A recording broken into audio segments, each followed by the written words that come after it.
侯爷，要真杀了洋人，你不怕把事情闹得更大了吗？刘律师，现如今民众的钱眼看就要化为乌有，我们能做的就是争分夺秒，彻底搞垮签约，你懂吗？阻止签约也可以不那么暴力，何必血腥呢？不流血何以泄民愤？不流血何以镇洋人？小柯，别动不动就杀人流血，咱们现在最重要的就是讨回古金，能不用武力就不用武力。姐，现如今这事儿不用武力他干不成。谁说的？咱们这么多人在一起商量，难道就想不出一条不流血的法子？是啊，想想办法，得想个办法。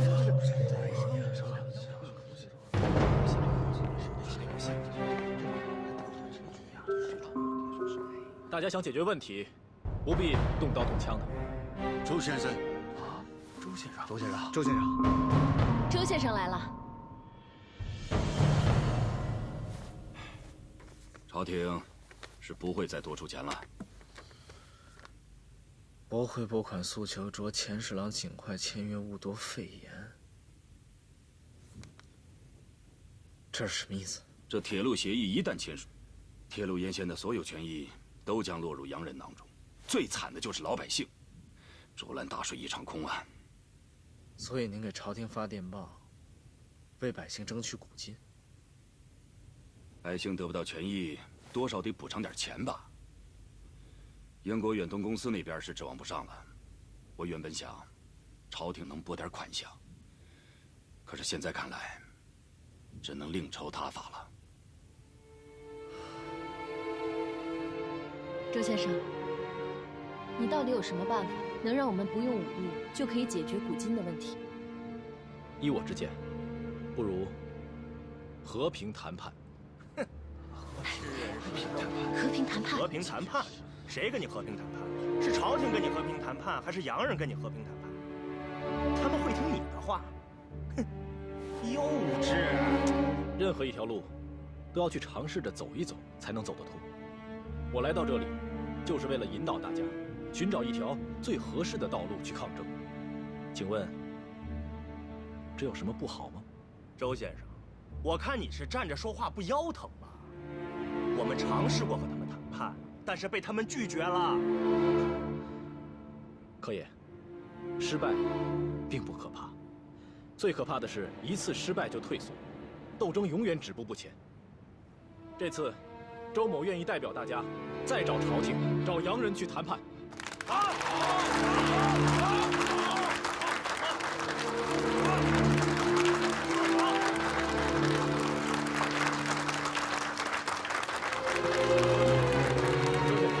您尽管去谈吧，我们工人兄弟永远都是你的后盾。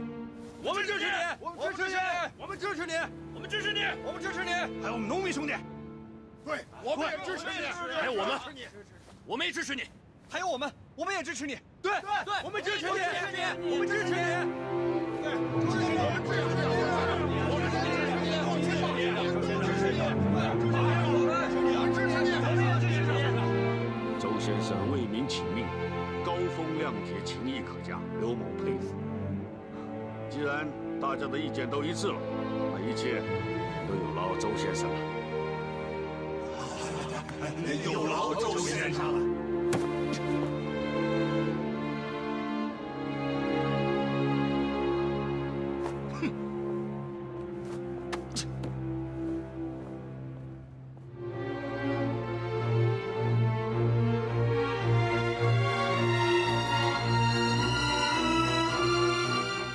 我们青龙会也没有意见。周先生，就按照您的意思去谈判。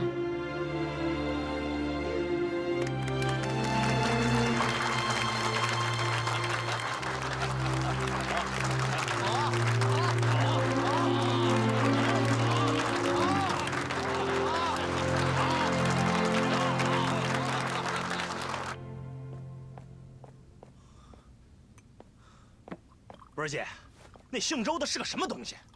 凭什么在我头上指手画脚？你为什么总是跟他过不去呢？现在同盟会派人来指导咱们斗争，这不是挺好的？以后我们就名正言顺了。不是姐，你不知道，他们那些同盟会的人，一个个就只会说大话，凭什么让他们骑在咱们脑袋上？我觉得那个周先生，看上去人不错啊。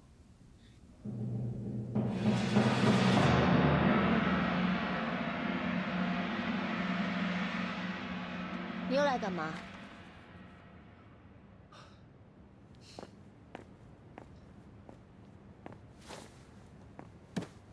找你聊聊天，吃个饭，赏不赏脸？我知道你来干嘛，不就是为了想让我多出钱吗？我早就说过，这事儿没得谈。我现在不想说这个。谁说要和你谈这些了？带你出去吃点饭行吗？赏不赏脸？吃饭？你每天在这工作多无聊，太不自由。我看着你都闷得慌，而且你在四川，怎么能不出去逛逛，吃一些东西呢？我出去还不得被打死啊？你穿成这个样是不行的，你必须要换一套衣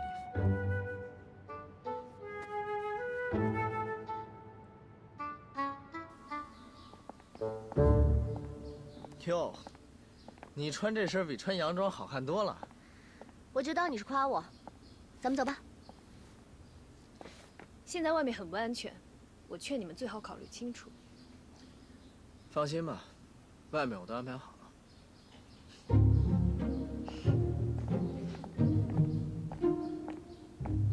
43，咱们跟上。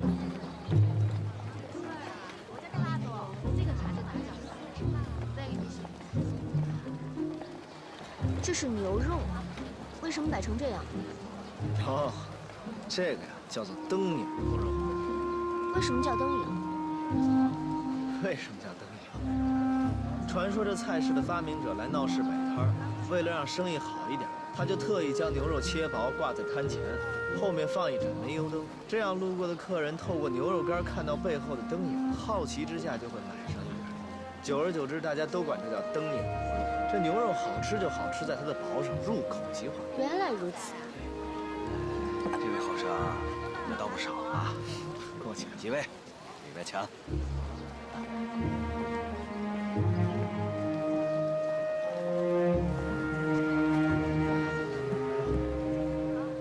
看什么？来啊，一起。这等美食佳肴，你还是留着自己享用。哎，姐，哎，43，别管他了，你想过来来。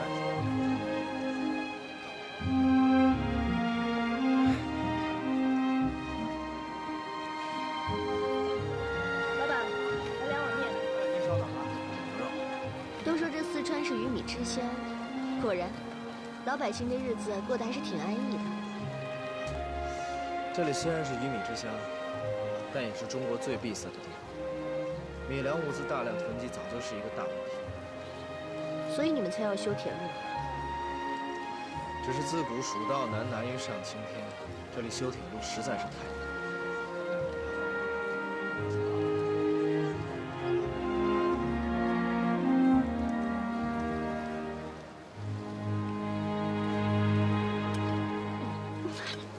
还以为你是行家，原来你也没吃过。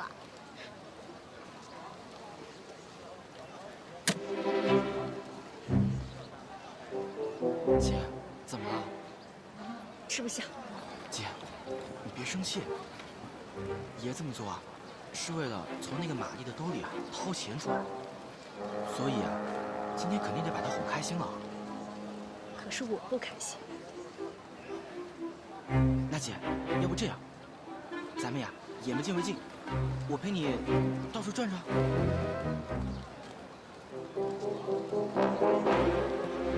我不，我就是要看看他是怎么哄别人高兴。哎，你刚才说蜀道难，难于上青天，那为什么我们来修铁路，民众还反对的这么厉害？这话你先提的头啊，我说了你别不高兴。没事，你说吧，我这会儿心情好。修建铁路呢，打一开始我了解的就是，百姓就认为这是他们自己的事情，也不希望外人来帮忙，特别是洋人。他们只是想打造一条完完全全属于自己的铁路。所以呢，从朝廷拨款之外，大家都愿意自己掏钱，不管是有钱的没钱的，都愿意把零碎钱攒起来，投资在这个铁路之上。咱们这顿饭，你知道多少钱吗？10文钱。10文钱意味着什么呢？普通的百姓一日3餐加起来连10文钱都不到，所以你想想，450万到底能够这些老百姓吃多少顿饭？我算不出来，反正也挺多的。他们为凑这些钱，也挺不容易的。是啊，这些百姓这么不容易，为什么要这么拼命的凑钱呢？原因很简单，因为他们过得真的太苦了。他们天天盼着铁路可以修建成功，能够过上好日子。但如今呢，钱也没了，铁路也断了，连念想都已经没有了吧？你想想，你说这些百姓能接受吗？如果我是百姓，我肯定接受不了。姐，你可看着点啊，小心爷啊，被那妞给拐跑了。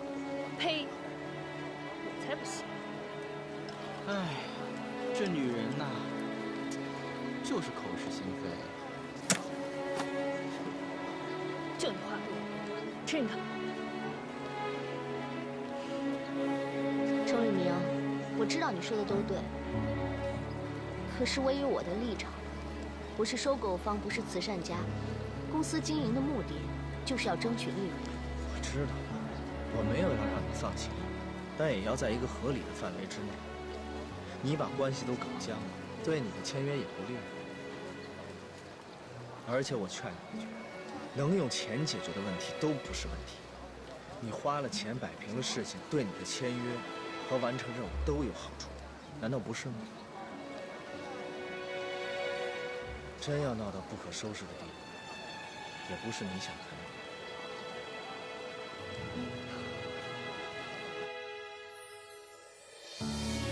怎么，想替我赎身啊？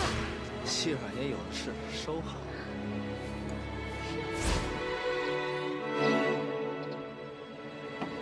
姐。哦。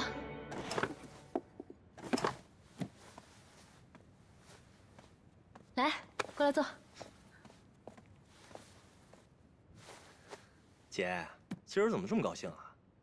姐最近想了想，我觉得你说的有道理。我们的确不应该把所有希望都放在周先生身上。你看，我就说嘛，那个周觉不是什么好东西，咱可不能指望他呀，姐。我的意思是说，我们不应该把所有希望都放在一个人身上。什么意思啊？那还有谁能帮咱们？你猜谁来了？谁来了？我们的救命恩人崇利明。崇利明。姐，这事儿你是怎么知道的？从阳公司的人踏入纳兰的第一步，你姐就派人盯上他们了。县衙上面也派了人。崇利明呢，他们是过来保护签约代表的，现在也住在县衙上。姐，那个崇利明可是要杀死我的人，你还指望着他？你别胡说，他是我们的救命恩人。不，崇利明是我敌人，燕世蕃更是咱们的敌人。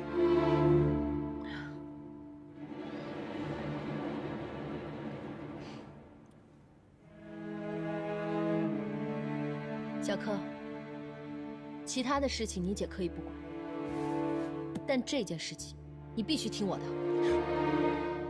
你忘了当初是崇利明救的我们俩？崇利明的为人我太了解了，他一定不知道事情的真相。如果他知道真相的话，他一定不会同意签约的。你听我的，崇利明是我们俩的救命恩人，是你姐的知己。他是我们的盟友，绝对不可能是我们的敌人。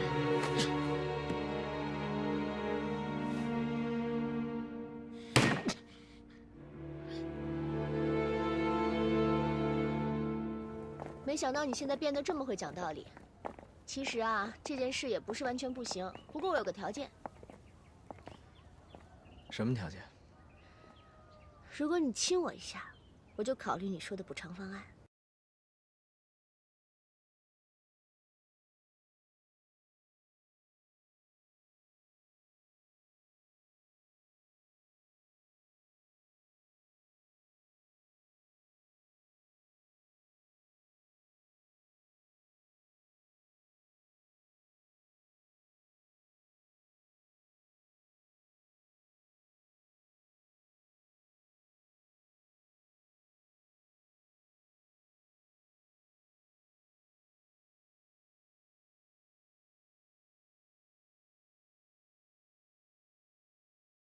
随你的便。哦，站住！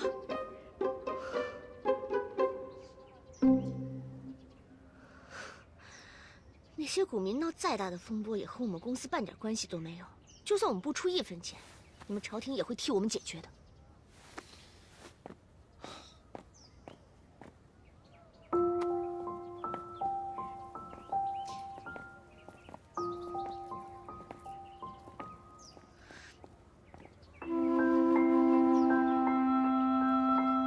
我说，你刚才为什么不亲他？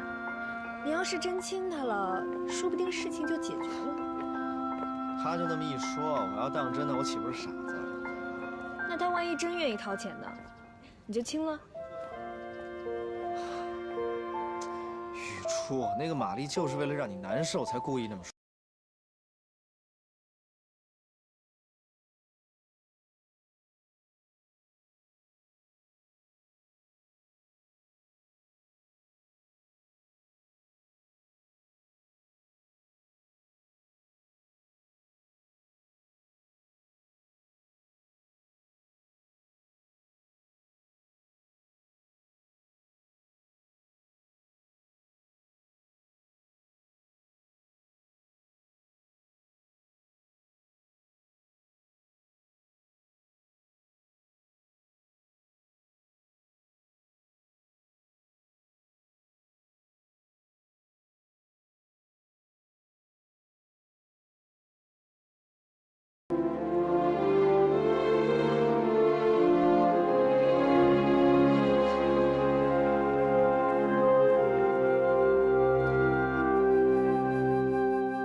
你这声音，哎呦，走，去，笨手笨脚的。哎，大人，您怎么来了？我说曹县令，小日子过得不错。哪有？我问你个事儿。您问。铁路筹款当初是谁发起的？这筹款是省里边发起的，咱们县里边自然就响应了。那后来筹款的钱又交给了谁？都交给上面了，由总督大人统一调配。然后呢？就工程开始以后啊，我们就申请拨款了。这纳兰这段应该是拨3次款，第一次是启动资金30万两，修了没多久就用完了。后来我们又请了一笔，还是30万两。您知道那时候这工料、人工它都看涨啊，再加上天气暑热，这也就干了不到100里，钱就花完了。那第3笔呢？哎呀，你还说这第3笔呢？这到现在我都没拿到银子呢。什么意思？哎呀，您知道的啊，咱们纳南县城至少得有个车站不是吗？啊，那我就申请了40万两。哎呦，各种垫资，我好不容易把工钱付了，车站它也建好了，可没成想，这上面的银子是1两都没拨下来。哎呦，现在还欠了不少款呢。他们又成立了什么维权会，整天向我要债，我哪有钱呢？那这朝廷不拨款的原因是什么呀？不知道啊。不知道。哎呀，今天啊，哥和雨叔总算是不在了，咱得好好放松放松啊。只有3条啊，赶紧打出来。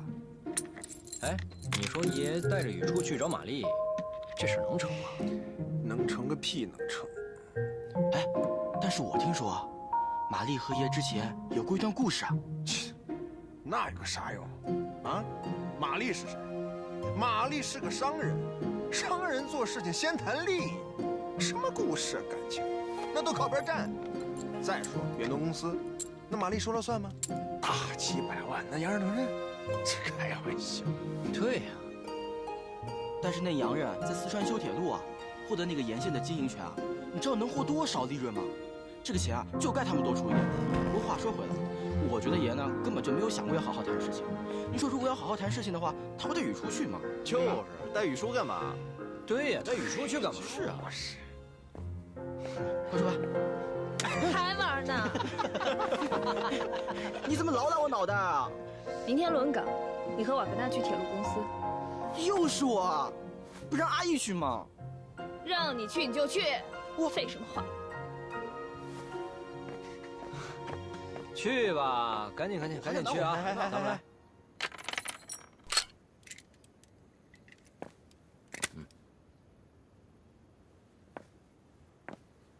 如果你能拔出枪，扣动扳机，就算你赢。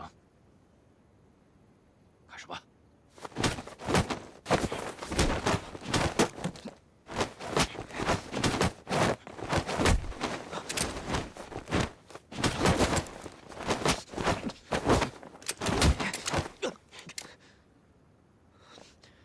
我再来一次。这不是一时半会儿能学会的。好了，歇会儿吧。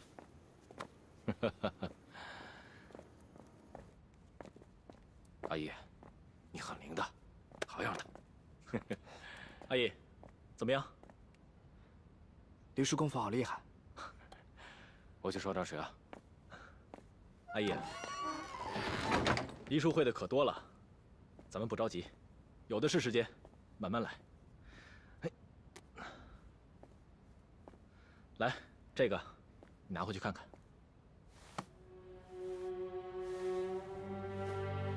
三民主义，谁写的？孙文，孙先生。孙文。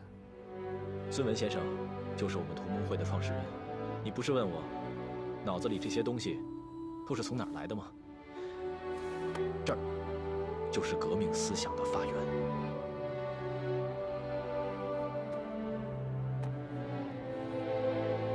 那你给我讲讲，什么是三民主义吧？三民主义啊，其实就是民族、民权、民生。民族、民权、民生。民生就是平均地权。平均地权。其实啊，就是把土地交还给普通的劳苦大众。土地还能还给大众？我小时候，大家没有地，没有粮，一切都靠抢。只能东躲西藏的过日子。阿姨，我们革命就是为了让人人都有粮食吃，都有地方住。要是革命真的这么好，我也想跟你们一起。革命啊，好的地方多的是。那你给我讲讲，民族是什么吧？这个恐怕和你讲了，你就不觉得好了。为什么？所谓民族呢，这个其实和你代表的朝廷有关。我们刚刚说的一切，所有前提就是实现民族主义，推翻清廷，恢复中华。要想建立一个新的国家，就必须推翻朝廷的统治。周先生，就别为难他了。好，这样吧，阿姨，你先拿回去看看，有想法再来找我。那我可以随时来找你吗？当然，随时欢迎。那我先走了。黎叔，我走了。好。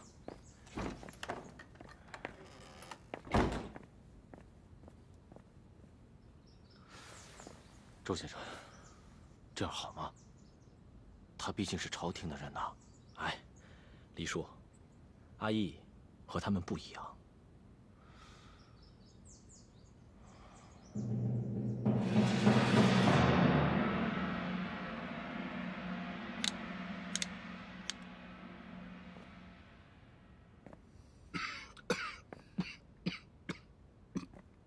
您这是得了风寒了？哎，不碍事的小病，喝点风寒灵就好了。钱大人，您现在翻这些旧账本，是在查什么呢？我倒不是在查账，这些都是纳南县近几年来的详细收入和支出。我就是想知道这库银当中还有多少结余，尽可能的多抵一些古金给民众。所以您这些日子一直都没出门。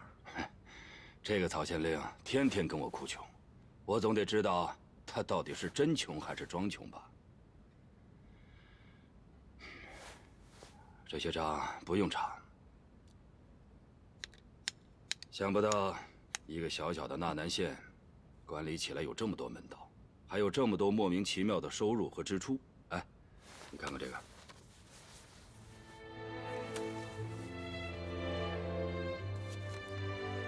这些都是什么？这都是县衙私底下征集来的钱。你再看看这个。三节两寿。三节两寿不是京城才有的规矩？虽然是京城的规矩，可是这儿的人学得快着呢。一个小小的纳南县，每年要打点各种门道。你看看这数吧，每次动辄上百两，这一年下来，就得上千两白银。这样收入一加一减，所剩的就没多少了。从账面上看，这个县衙还挺穷。那库银的结余还有吗？有倒是有啊，但是只有1万。才1万？是啊，这纳南县所有能富裕出来的银两，都不够一个乡绅的古金呐。钱大人，我有一个问题一直想不通。您说光修建铁路，这纳兰县就已经筹了500多万，怎么会修着修着就没钱了呢？您说何至于为了继续修建铁路而把一切都卖给了英国？那这些钱到底都去哪儿了？你还没吃饭呢吧？我带你去个地方，走。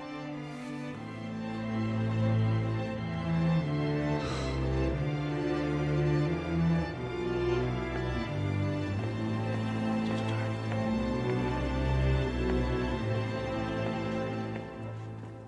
啊，谢谢钱大人。好好好，坐。钱大人。啊，没事坐。哎，好，坐。哎呦，钱大人，坐吧。哎，您坐，老吴啊，您请坐。啊，坐。哎，好，谢谢。老吴啊，哎，最近怎么样？还行，就是啊，人越来越多，这米有点不够，只能坚持5天了。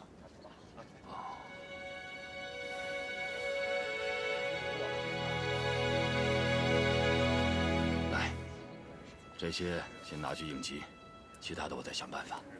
哎，谢谢。钱大人，这地儿您开的？现在朝廷哭穷，我也是没办法，只能尽我的绵薄之力，开一个州场，让他们填饱肚子罢了。可您要知道，民众的疾苦不是靠一个州场就可以改变的。好了，不说这些了。我们还是说一说铁路筹建款吧。如你所说，四川修建铁路，川民十分热情。像纳南这种筹集资金过100万的不在少数。如此一来，上面督办铁路的人觉得这钱富裕了，用不完的，于是便有了大量的克扣、挪用，甚至直接私占。等他开始修建铁路了，账面上已经出现了几百万的亏空。加上四川地势险峻，之前拨下去的钱，铁路只够修几段、几个站点。没过多久，下面大大小小申请拨款的折子又递上来，这亏空就越来越大。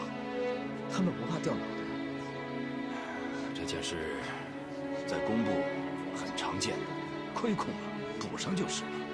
几百万哪有那么容易补上？于是他们就用剩下的钱去上海干了一些大事。什么大事？买股票。股票？当时人人看好橡胶股票，疯了一样的买。2月份的时候，橡胶还是每股25两，等到4月份已经上涨到50两，短短1个月时间，上涨了1倍。他们就想，如果按照这种涨法，不出1个月，所有的亏空都能补上。他们把所有的资金都投在了股票上。可是没想到，那次的橡胶货运遇到了海难，所有股票全部停盘。英国伦敦也爆发了金融危机，所有的工程款一夜之间化为乌有。简直太混账！在这种局面之下，我怎么能昧着良心和英国人签约呢？钱大人，我们一起想办法，帮纳南的百姓要回古金。好，钱某愿与大人一道，戮力同心，为民请命。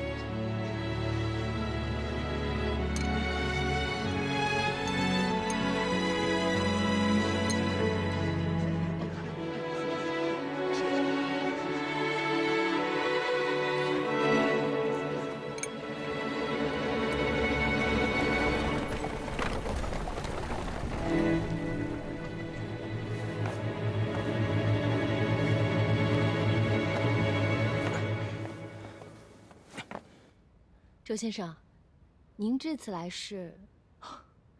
芳儿姑娘，维权会借用贵地作为总部，如何行事，自然也得遵从青龙会的意见。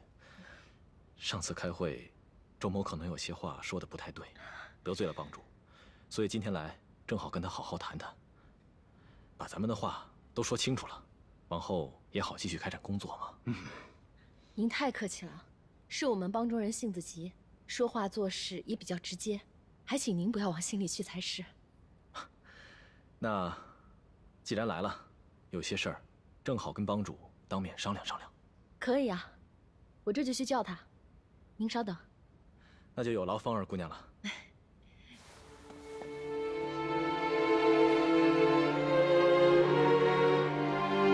们看，这不挺好的吗？哪像你们说的那样？哎呀，芳儿姑娘说这不算，难缠的是他弟弟。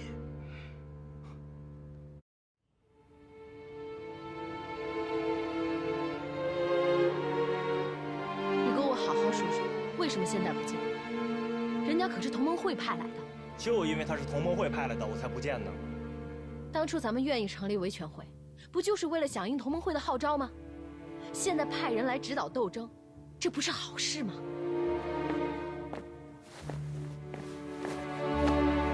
姐，你以为姓周的真的是来指导咱们的？错，他那压根儿就是来夺权的。夺权？姐，我问你，咱们维权会这么长时间以来的方向是什么？斗争。咱们为了民众，不惜一切代价，哪怕是武力也要为他们争取古今。可是呢，结果那姓周的一来说什么和平谈判，这不胡扯吗？要是能和谈，你弟我早就谈了，还轮得着他周决？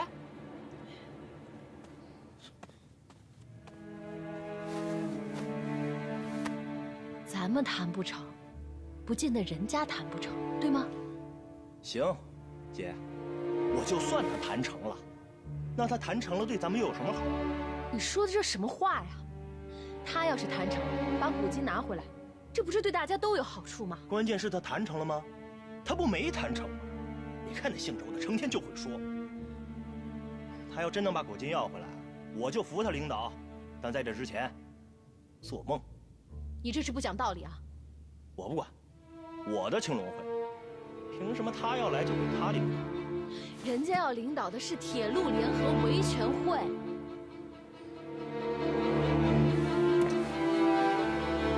姐，你怎么到现在还不明白？这铁路联合维权会就是咱青龙会的，咱姐俩走到今天这一步，吃了多少苦，遭了多少罪，姐你不是不知道。现如今你让你弟，我拱手把自己的青龙会让给他周决来领导，不是姐你怎么想的？这事儿啊，没商量。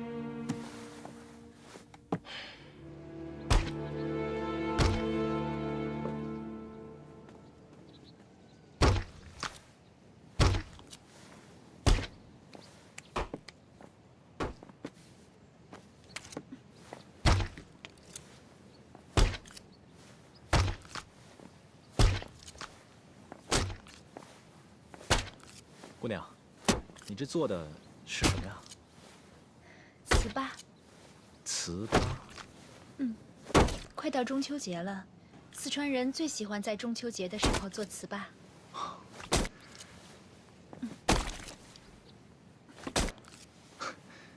那，你砸的这个糍粑可以直接吃吗？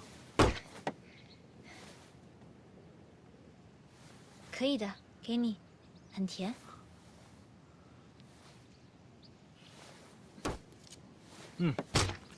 别说，这味道还真不错。这砸糍粑是谁教给你的？我娘，我娘做糍粑可好吃了，远近10里很出名呢。那你娘她人呢？她死了。我娘死了，我爹也死了，就只有我一个人了。对不起啊，姑娘，提起你的伤心事了。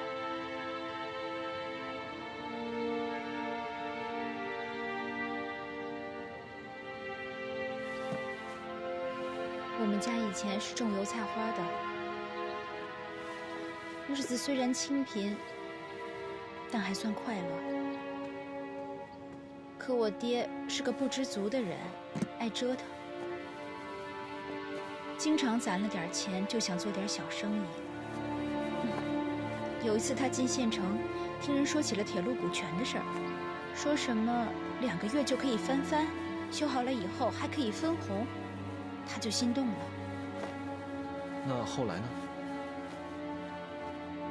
后来他觉得这是一个千载难逢的好机会，回村以后，连凑带借了2两银子，又跟全村的人都说了这件事，最后全村人凑了100两银子给我爹，通通买了股权。谁知道股权没了，全村人的钱也都跟着我爹的钱一起没了。我爹一气之下喝了做豆花用的卤水自杀了，我娘她没脸见人，也上吊了。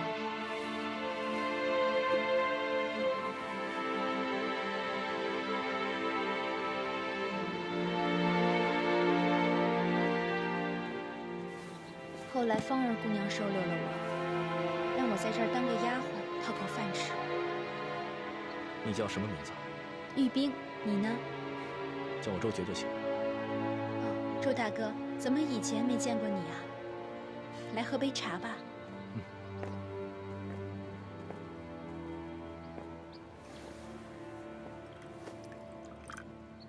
你也是青龙会的？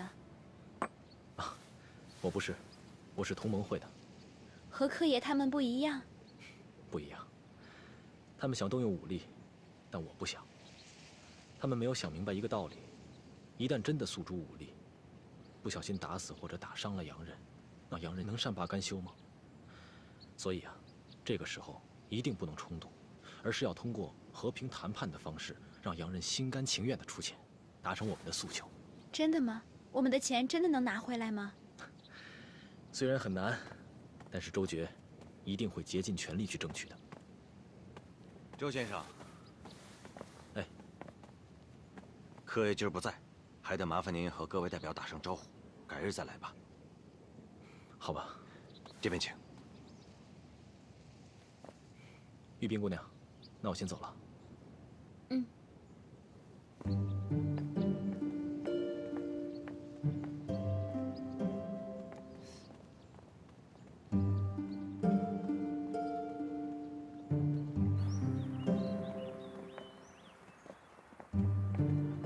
芳儿姑娘，芳儿姑娘，那我们就先告辞了。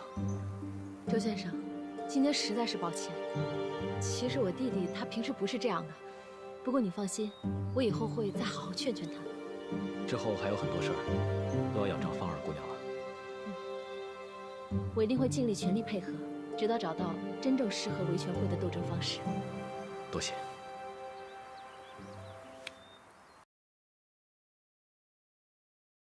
青春与腐蚀中开张，绯红的颜色，时间不曾对谁擦印，也只能经过背对命运。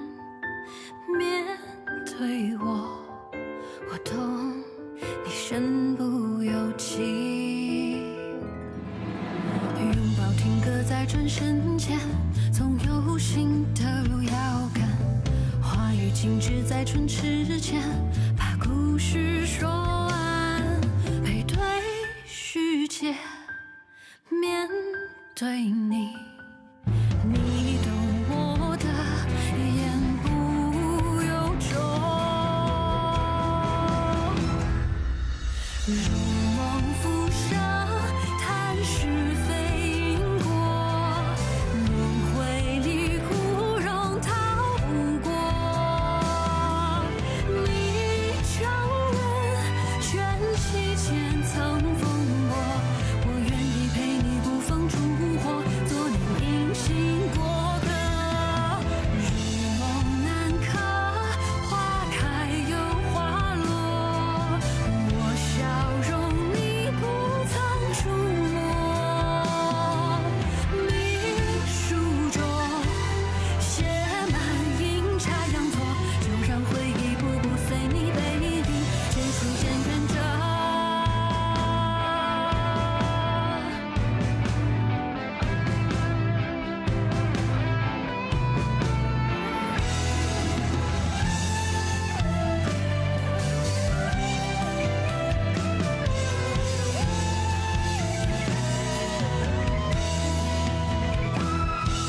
如梦初醒，若无缘寄托，被现实撕裂又缝合。我拱手，余生的云交锋，换你前路漫漫不再曲折，有人陪伴着。临行前只剩一首缺歌。